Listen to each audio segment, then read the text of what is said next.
Are Streltsi any good in patch 5.2?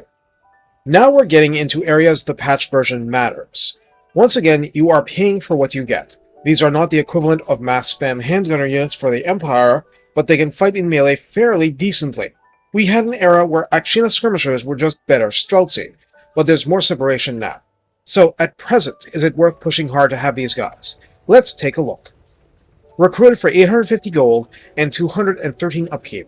On Ultra, you get 90 entities with 7,470 health between them. This alone is a pretty respectable defense, but armor 70 is unusually good as well.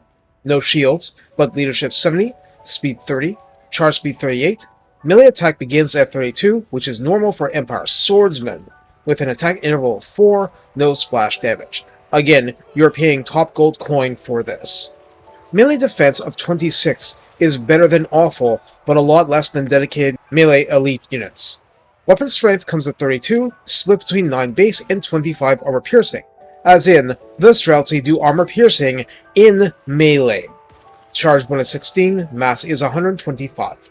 For ranged, Streltsi bring 20 ammunition, fire at range 145 default, nominal missile damage 17, each shot split between 5 base and 17 armor piercing, so they do armor piercing ranged as we'd expect.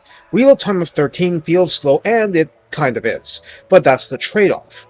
Total accuracy of 20 is no better or worse than normal. Calibration distance of 100 means they're more inaccurate past that range, but that's still a lot of max accuracy real estate, and calibration area of 1.8 is pistol pinpoint, but at a longer than normal pistol range. That's pretty good.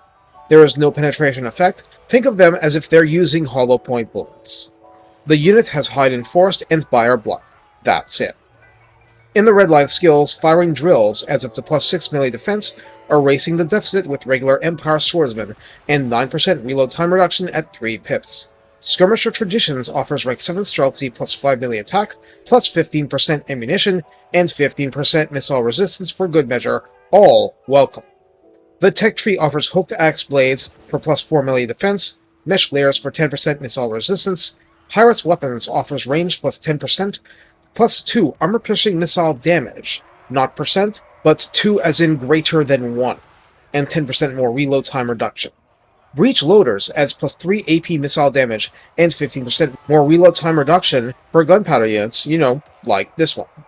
One last thing is Streltsi Arsenal, which sounds like it's very specific to Streltsi, ammunition plus 10%, and armor-piercing missile damage plus 10% for the Streltsi.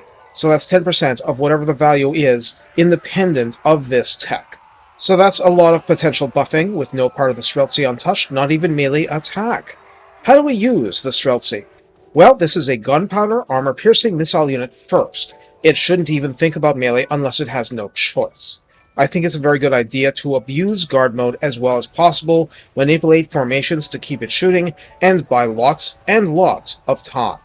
All that reload time reduction is effectively increasing DPS. More armor-piercing bite is also just making the rich richer, as opposed to armored Kossars that are making up for relatively weak AP damage.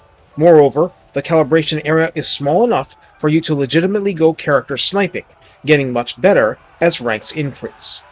Bottom line, you're feeling like you're overpaying in some senses, but that aside, it's an incredibly powerful unit, more likely to give you all of its kit in a single battle than the Akshina ambushers. Hardy and resilient and not knowing when to quit. It's not complicated, but since this is where you go for armor perforating, at least in current patch, make the most of it.